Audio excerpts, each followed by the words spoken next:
yung date. Wala pa yung hakbang ng maisog dyan, nila PRRD. So Amy Marcos says no surprise being linked to charter change signature campaign. Yung signature campaign na yon, gumastos ng milyon-milyon ang Taba ng Bayan. Gumastos sila tambaluslos at lahat ng mga kasabwat niya. Right? So, ang sinasabi ni ni Marcos, ni Mangga, ang problema, lahat ng staff, yung mga pangalan, nag-text sa mga tao. Tapos yung mga numbers ay mga staff ng speaker.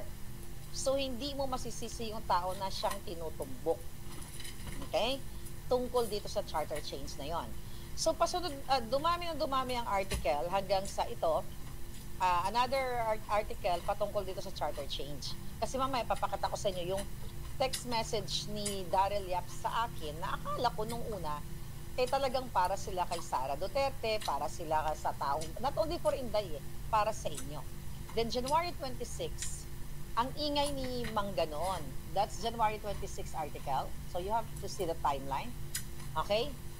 Amy, Romualdez office behind 20 million funds per district per signature. So inakasuhan, sinabi ni Amy Marcos na yung pinsan niyang Judas na tambaluslos ay ang nasa likod ng ay nagbigay ng 20 million pesos pera ninyo na pondo sa bawat distrito. Ito yung mga kongresista para ibigay doon sa mga distrito ninyo para bigyan ng ayuda itong mga kawawa nating kababayan para pumirma sa charter change para baguhin yung ating konstitusyon para manatili sila sa pwesto. Sabi ni Mangga dito, ito nabanggit niya, definitely opisina niya. Sabi ni Mangga, kasi bilib na bilib tayo noon. Naloko kayo, di ba? Na mga Pangulong Duterte supporters. Nakakala natin, oh wow, kakampi, para nakakabilib si Mangga dahil inaatake niya yung sarili niyang pinsan na yung nasa likod daw nito ay si Romualdez. So sabi niya, definitely, opisina niya, referring to Tambaloslos, ang nag-alok ng 20 million kada distrito. Definitely, nanggaling sa kanila yung very attenuated timeline na July 9, tapos na ang lahat. Okay? At ibibigay nila ang buong-buo itong economic provisions, etc. So definitely, that derived from his office with very clear numbers identifying the staff members and attorneys involved. Yun ang sinabi ni Amy. So, pinapakita ko lang sa inyo yung mga timeline, then pupunta tayo doon sa hearing. Okay? Ito pa. Okay. Ngayon, mga kababayan, ito. Pakita natin sa inyo, ready natin to, kasi gumastos ang pera ng bayan. Gumastos kayo dito. Nagkaroon pa siya ng hearing para kunwari, itong hearing na ito, ayan, lead Senate panel hearing on People's Initiative. Kunyari, ayan. Hindi kunyari, ayan yung message ni Oñate. Kung makikita ninyo, mga kababayan, yan yung nag-trending. Yan yung message nag-text message na yung People's Initiative for Charter Change Staff Meeting. Okay? Ayan, attorney, excuse me, ayan mga pangalan, Dante Atienza, Alex Abisado, nandyan si Tambaloslos. Ayan, sa gitna si Tambaloslos, andyan din si Zaldico, andyan din si Oñate. Pakinggan lang muna natin. Short lang to. Okay? 2. Okay. Okay.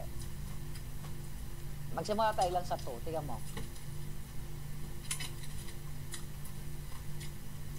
Okay, wait.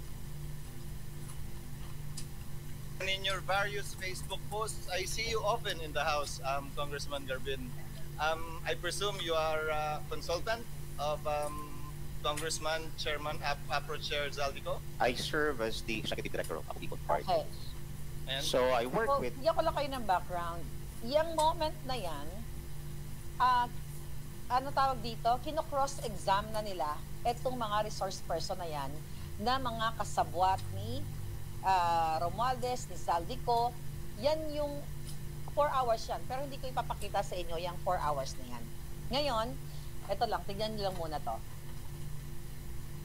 Ako Bicol until now. Ako But I Bicol see na your Zaldico. pictures in most of the meetings in the House. Congressman Garbin, with the speaker, not only as a Bicol chairman, which That is true. That is pinapalo of, kasi kita sa Facebook eh.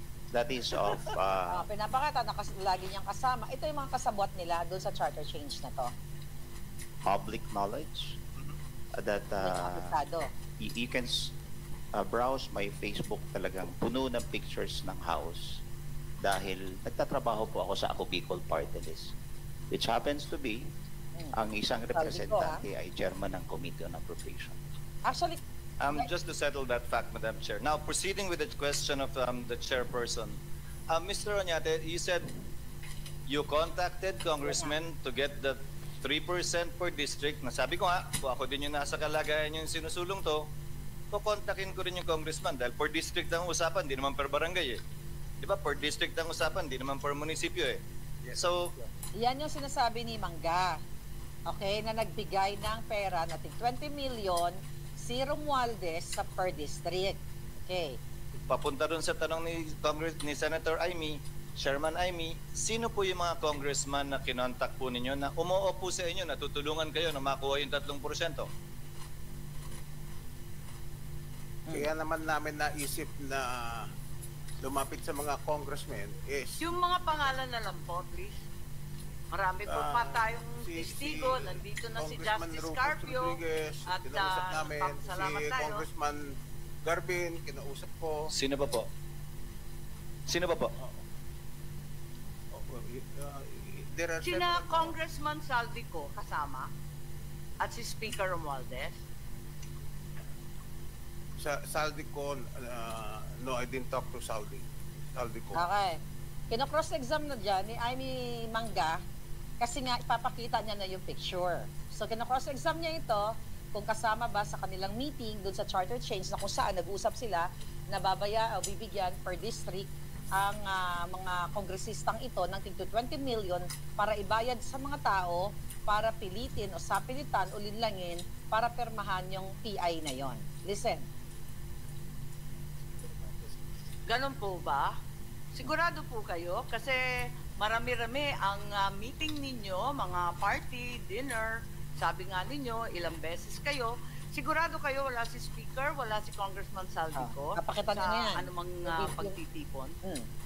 Madam Chair, in all the meetings that transpired, none of the presence of Congressman Saldico and Speaker Romualdez. Okay, di ba? Pakinggan nyo yan. Kino-cross-exam niya, wala daw si Iko, wala daw si Romualdez. Actually, FYI, kasama yan sa case ko. Itong minutes na yan. Di ba? Pinasitirayan ako ni Saldico. Okay, kasama itong ano na to, itong document na yan, yung video na yan. Para lang ninyo malaman. Listen. Who's there? They were not there. Ako naman, nilapitan ni Mr. Oñate because he knew for a fact that in the 18th Congress, I was the chair of the Committee on Constitutional Amendments who defended the resolution of both houses number 2 Ayan. that, you know, Ayan na. Ayan na, pinlash na nila. Di ba kanina, tinanong, sigurado ba kayo? Kasi ang daming, sabi ni Mangga, ang daming mga dinner times na magkasama itong si Tambalos Dos, si Zaldico, at yan si Oñate, at yun yung mga nagsasalitang yan. Okay? Ayan na, pinlash na. That's January 10, 2024. Yan, Palangga.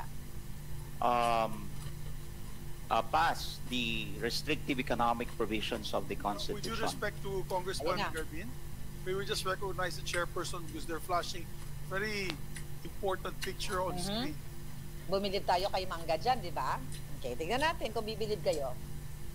Ayan.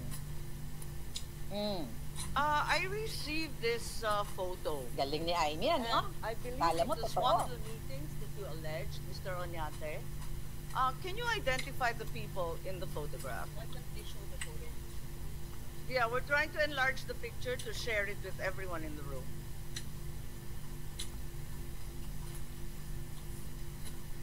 Oh, di ba? Galing-galing. Ang galing ni Amy dyan. Oh, ano na yun? Ano sabi doon?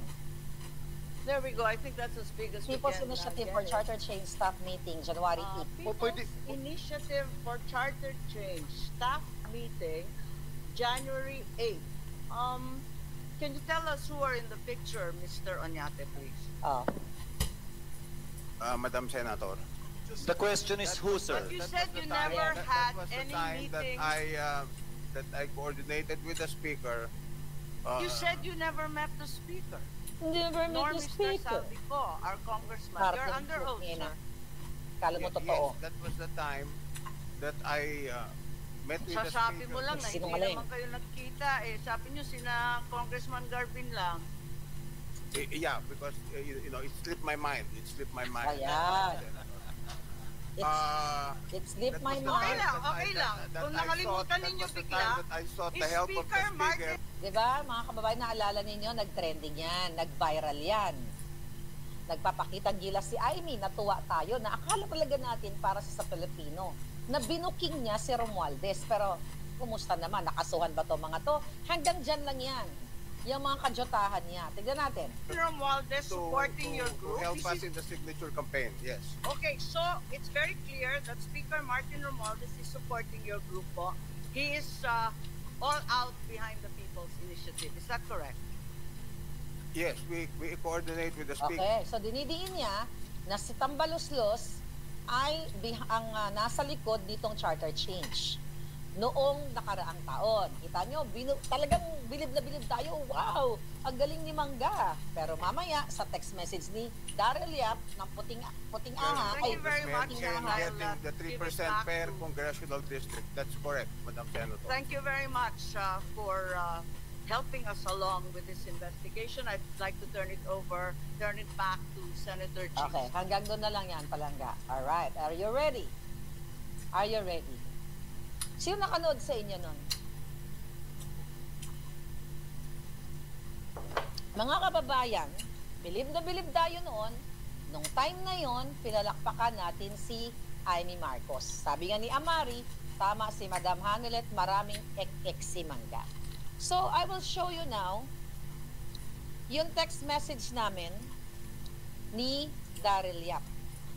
Okay? Eto, ayan yan. Ayan yung aming conversation. Okay? Gagalawin ko yan.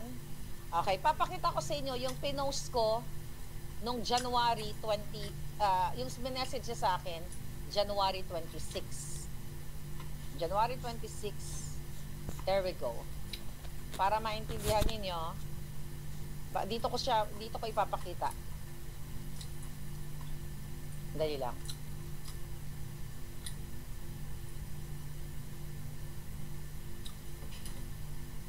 Okay, go. Wait a minute. Okay, here we go. Ang dami kasing message. Ayan, no? Ate mo, kaya para lang mapatunayan niyon nyo, pinapadala niya ako. Kasi nga, ano kami, chika boom boom kami. Nagsushooting siya. Sabi niya, oh, ayan. Oh. Oh, ayan, pinapadala. Oh, nasa shooting ako. Just to prove a point na ito hindi AI. Oh.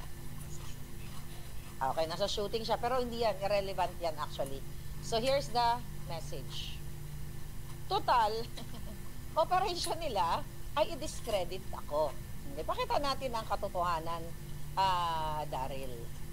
Okay, pasumpa-sumpa pa kayo, ha? Pasumpa-sumpa ka pa. Oops. Wait a minute.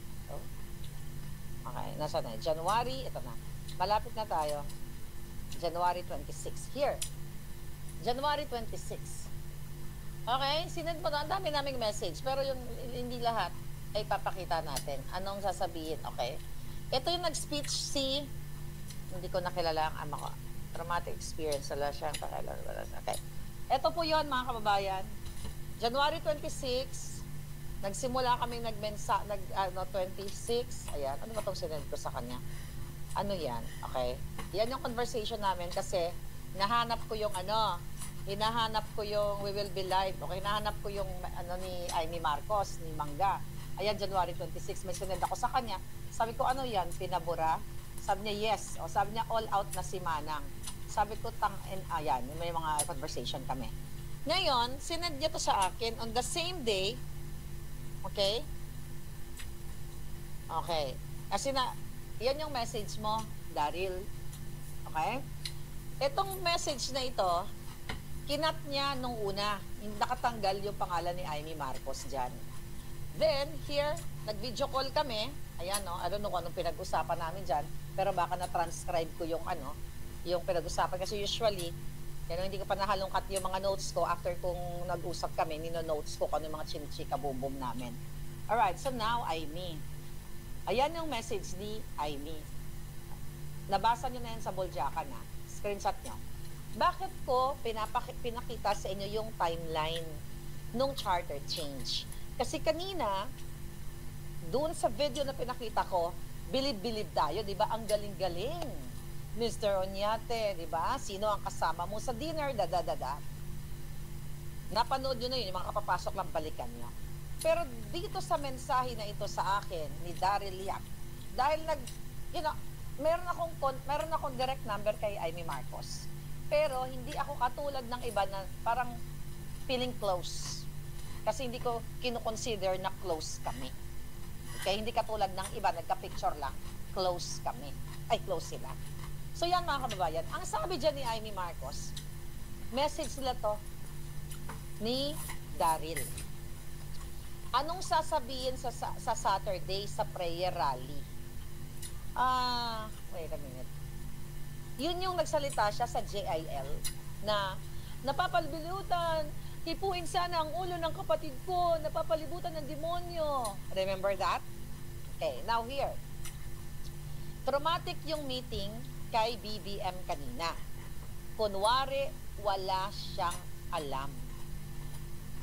Galing kay Aimee, kunyari daw walang alam si Bangag. Yun pala, todo-todo niyang sinuportahan ang People's Initiative para magkaroon ng 2 times 5-year terms. May 2 times 5-year terms siya. Para may 5 years term siya at iba pa. Pero doon sa nakaraang hearing, anong date yan? Anong date itong hearing na ito? Tingnan ko lang. Hearing January 29. Okay, January 29. So ito, papakita lang natin sa inyo. So yung hearing na napanood ninyo, mga kababayan, naganap January, tignan natin yung date. Ayan o, 29. Excuse me, nakita nyo ang date? January 29. So meaning, nauna itong message ni Daryl sa akin. So bago pa nag-hearing, nagdrama si Mangga doon, na, bida-bidahan siya at binukilya na si Speaker Tambaloslos, Romualdez, ang nasa likod ng charter change. Pero dito sa message niya, again, January 26, sinasabi niya dito na anong sasabihin niya sa Saturday sa prayer rally? Traumatic yung meeting kay BBM. So, nag-meeting sila kanina. Sabi niya, kunwari, wala siyang alam. Yung pala, todo-todo niyang sinuportahan ang PI para magkaroon ng 2 times 5-year terms siya at iba pa. Yung issue ng pagbabaliwala sa Senado ay baliwala rin sa kanya. Baliwala rin kay Bangag. Okay? Wala siyang pakialam sa batas. At payag pala siya kina Martin at sa PI na magpapanatili sa kanya sa posisyon ng 10 taon at mahigit pa. Alam pala ng putang inang pamilyang ito, alam pala ni Mangga, hindi pala, alam niya, may ebidensya, na si Bangag, ang kapatid niyang Adictus Benedictus, ang nasa likod ng PI, bakit si Romualdez lang, ang kanyang pinsan, ang kanyang ginisa doon o binoljak doon? Ibibigay ko sa inyo ang bola, kayo na ang magdesisyon.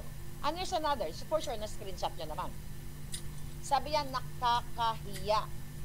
Kung ano ang binatikos sa ama ko, mas malala pa ang gagawin niya.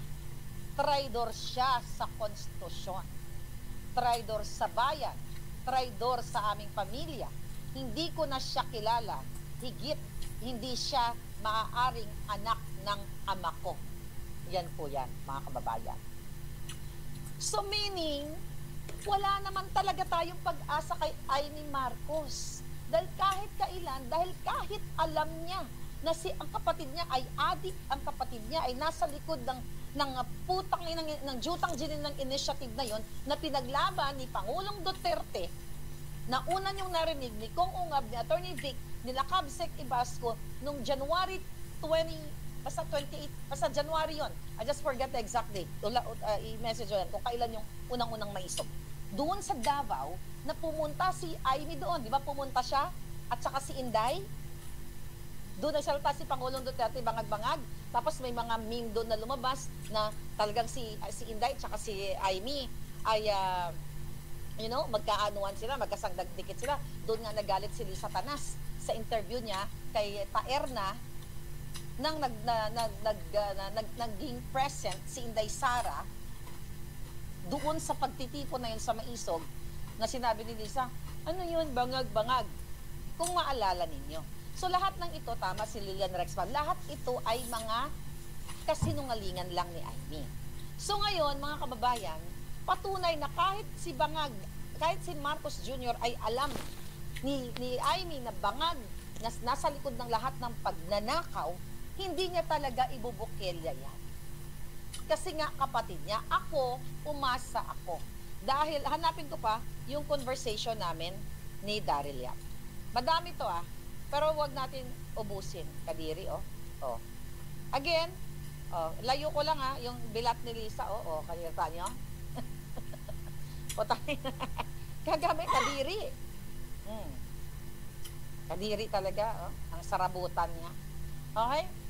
Nakuha nyo naman yan. Hanapin ko lang, itong, isa-isahin lang natin, baka ma-overwhelm sila, no? Baka ma-overwhelm.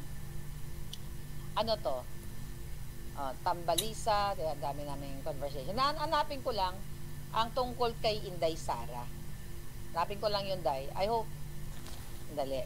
Alam naman yun, may nanonood dyan, bakit? Okay, ini. Okay, game. Asa na yun? Inday ng buhay ko. Wait a minute. Alright, I think. Naalala nyo nung si Inday Sara, dito ako nagalit Okay? Dali lang bear with me darling, ang dami kasing message. Ito lang muna itong parte, ito. Okay. Ano plan? Nakita nyo to? Okay, tawagan mo ako pag may time ka, may update ako. Okay, sabi ko sa kanya. Okay, kinausap ko ulit ang informant at check ko ang convo namin. Na super busy shooting. Okay, sabi niya, teka lang. Okay, ito. Ayan yung usapan namin. Dito muna. Ayan yung usapan namin. Nay, super busy. Basta I'll always listen to you. Tsaka kami usap. Okay? Okay. Sabi niya, sabi ko, tawagan mo ko. Okay, kailan maintindihan? July 18. Ayan, sabi ko sa kanya, tawagan mo ako. Pag may time ka, may update ako. Kinausap ko lang ang informant at check ko ang convo namin. Okay, Nay, bukas, naghahabol ako ng shoot. Okay. Then, tinext ko to sa kanya. Okay? Naalala niyo ba yan? Official statement of VP Sara Duterte. Yung pagtanggal, on the notice relief issued against all 75 personnel of the PNP Police and Security Group, I confirm, sabi ni Inday, that on 22 July, an order was issued by the Chief of the Philippine National Police relieving of the 75 National Police and Security Group personnel that were previously assigned for my protection. I want to assure the public that this order will not affect my work in the Office of the Vice President. Tuloy-tuloy pa rin ang ating trabaho upang Okay, galit na galit ako dyan. So, may message ko si Daryl. Sabi ko, ano ang plan? Sabi ko, ano ang plan ni Senator Amy? Kasi, sabi ko dyan, kaya ko sinan sa kanya yan, ano na ang plano ni Mangga? Ito, tinatanggalan na ng security si Inday. Kailan siya lalabas? Kasi sabi niya lalabas, sabi ni Daryl, lalabas si Amy Marcos para sabihin sa taong bayan na totoong adik yung kapatid niya. Kaya kinukulit ko siya. Okay? Ano, sabi niya, diba? Sabi ko, ano ang plan ni, ito, dali lang. Ba't kasi may ganito tong aking, may puti. Okay. Ano ang plan ni Senator Amy? Ngayon, mga kababayan, sabi niyo dyan, naiinis na nga kami, kasama si Libag dito Napipeste na daw sila. Diba? Ever since ututang dila sila. Sila magkausap, napipesi na nga kami. Naiinis na kami kay Inday at Aimee. Hi! Okay? Naiinis na raw sila kay Inday at kay Aimee. Dahil hindi wala pang ginagawang hakbang. Pero ako, more on, during that time, ang messaging ko, ano pang, hey, tinanggalan na ng 75 na personnel si Inday. Ano pang ginagawa ni Aimee? Ano pang inaantay niya? Okay? Ayan, sinend pa nga niya eh. Sinend pa niya sa akin yung conversation nila ni Libag. Okay? Dahil nung time na yon, syempre, kunyari, ayan yung messaging nila. Para malaman ninyo na sila ay magkaututang dila. Kaya yung kanilang pag-atake, concerted effort nila. Para, dahil nga yung mga kasinungalingan nila against me, may basbas yan ni Mangga. Kaya kailangan ko ipakita sa inyo kung sino ang legit dito. So, gigil na gigil ako noon. Anong ginagawa ni Aimee Marcos? Bakit si Inday ginugurgor na, tinatanggalan na ng security forces? Ano na? Okay? Sabi niya, may sarili silang timeline at diskarte. Sabi ko, ang tagal naman. Sabi niya, trust Inday and Aimee. Alright? So, ipo-forward natin. Okay. Sabi niya, dahil nagagalit ako, ito, mga kababayan, okay, dahil naiinis na ako, yung sa mga conversation namin, di ba kanina may pinakita ako na nag-uusap kami over the phone, sabi ni Daryl, in fairness, akala ko totoo, nabuburyong na ako. Sabi ko, I know. Sabi, Senator, nagagalit sa akin si Maharlika. Sabihin mo, trust Inday, please. Nakita nyo yan? July 25 yan. Yaan yung, I believe, after ko inilabas ang pulboronic video. Sabi ni Senator, nagagalit sa akin si Maharlika, sabi mo, trust Inday, please. Kung natatandaan ninyo, I hope makita ko dito. Tagalin ko lang to. May interview si Aimee with Ali Soto. Okay? Binanggit ako dun eh. Binanggit ako dun yung pangalan ko. Wait a minute. Okay? Aimee Marcos. Aimee Marcos. Ali Soto. Ali yung channel, ano ba yon? Okay? Aimee Marcos, Ali Soto, Maharlika. Tignan natin kung makikita natin to mga kababayan. Aimee Marcos, last year yon eh, yung interview na. Tito Soto, Ali. Aimee Marcos, Ali Soto, okay, interview. Ano bang channel si Ali Soto? 5 ba siya? Okay, tignan natin. I hope makita natin to. Senator Aimee. Okay, Ali Soto. Aimee Marcos, niyari ni Ali Soto. Ang dami eh. I don't know, sa dami nito hindi ko na makita. Pero alam ko meron siyang interview. Yun. Kasi gigil na ako, di ba? Yung Net 25. Okay? Net 25.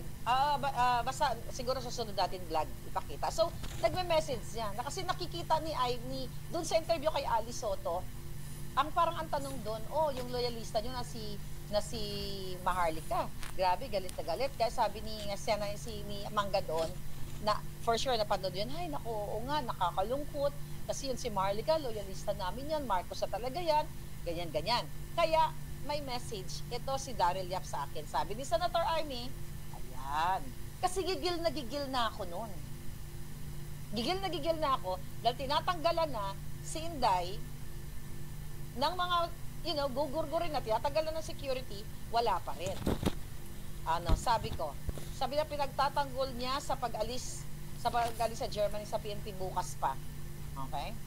Sabi ko, kawawa naman si Inday. Sabi ko, okay, good, pero pikon na kami. For sure, ikaw din. Sabi niya, kung alam mo lang. Okay? Ngayon, ito na. Sabi niya, okay, actually, binanggit ko to sa inyo. Sabi niya, may tell-all interview siya. Teka, ito Kailan tong tell-all interview na to? Anong date to? July 29. Okay, July 29 to. After na to ng pulboronic video. Ito na yung mainit yung pulboron. Sabi niya, may tell-all interview siya. Tingin mo, Karen or Pinky? Pinky Web yan. Sino pa kaya okay? Mel Tiangco, Jessica Soho? Naganap ba yon? Sabi ko, Jessica is okay din. Kailan yan? Magti-teaser ba ako? Yan. Si Jessica is okay din. Sabi ko, kailan yan? Magti-teaser ba ako? Sinabi ko yan sa inyo. Pinaasa ako